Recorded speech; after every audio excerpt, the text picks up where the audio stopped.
नमस्कार दर्शक बंधु उत्कल 24 न्यूज को स्वागत करुछि मुरुक्सना। आसंतु नजर देबा आज चांचल्यकर घटना उपरि।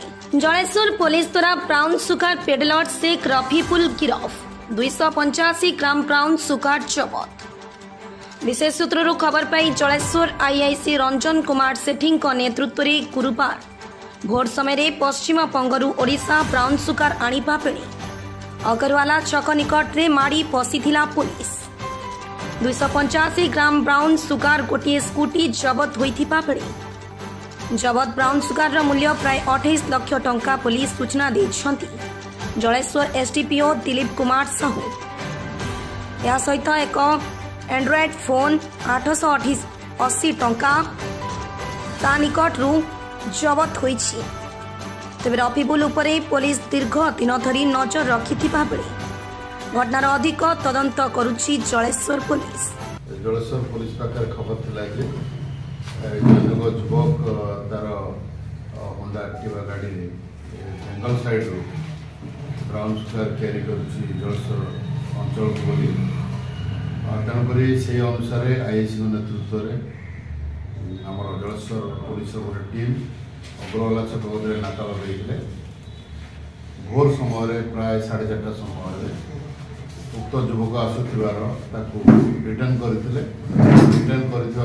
समय जना पड़ा जे से आम जलेश्वर म्यूनिसिपालिटी अंचल जो अच्छी राजपुर अंचल जैनिक 28 वर्षर युवक तार परिचय पाई सारापर सर्च प्रोसेस सस्पिशन अवस्था थी ड्यू प्रोसेस अटेंड कर मजिस्ट्रेट उपस्थित सर्च करा निकट तार एक्सक्लूसिव एंड कन्सियस पोजिशन 285 ग्राम ब्राउन सुगार मिलता जोटा कि सीजर करा व्यतीत तार होंडा एक्टिवा गाड़ी तार गोटे मोबाइल फोन एवं 880 टଙ୍କା तार पाखे थिला से समस्त जबत कराई।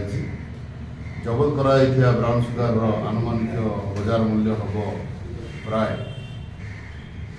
28,50,000 टଙ୍କା। तेणुक एनडीपीएस एक्ट अनुसार जहाँ जहाँ पाराफिनिया अच्छी सब मेंटेन कराई ब्राउन सुगार जबत कराई रिटर्न कराई तार ड्यू मेडिकल प्रोसेस सरला कोर्ट को प्रोड्यूस करा।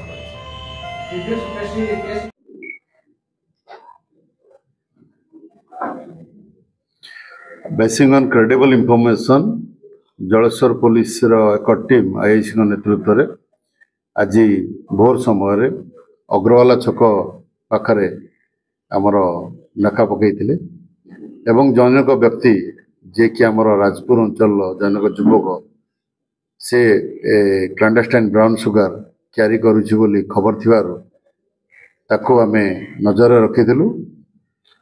से आसबारू ताको सर्च कराइला इमिडिएटली ताको रिटर्न कराई मजिस्ट्रेट उपस्थित सर्च कराइला एवं तार एक्सक्लूसिव एंड कन्सियस पोजिशन 285 ग्राम ब्राउन सुगार जार बजार आनुमानिक मूल्य 28,50,000 जबत कराइला।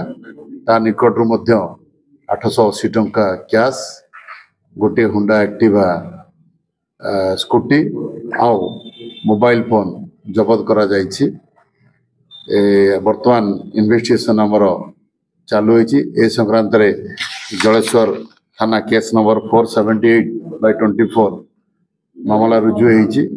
ताकू आमे डिटेन करिछु तार after due medical examination court रे आज प्रोड्यूस करा जिवो एवं जहाँ जहाँ एनडीपीएस एक्ट जहाँ जहाँ अच्छी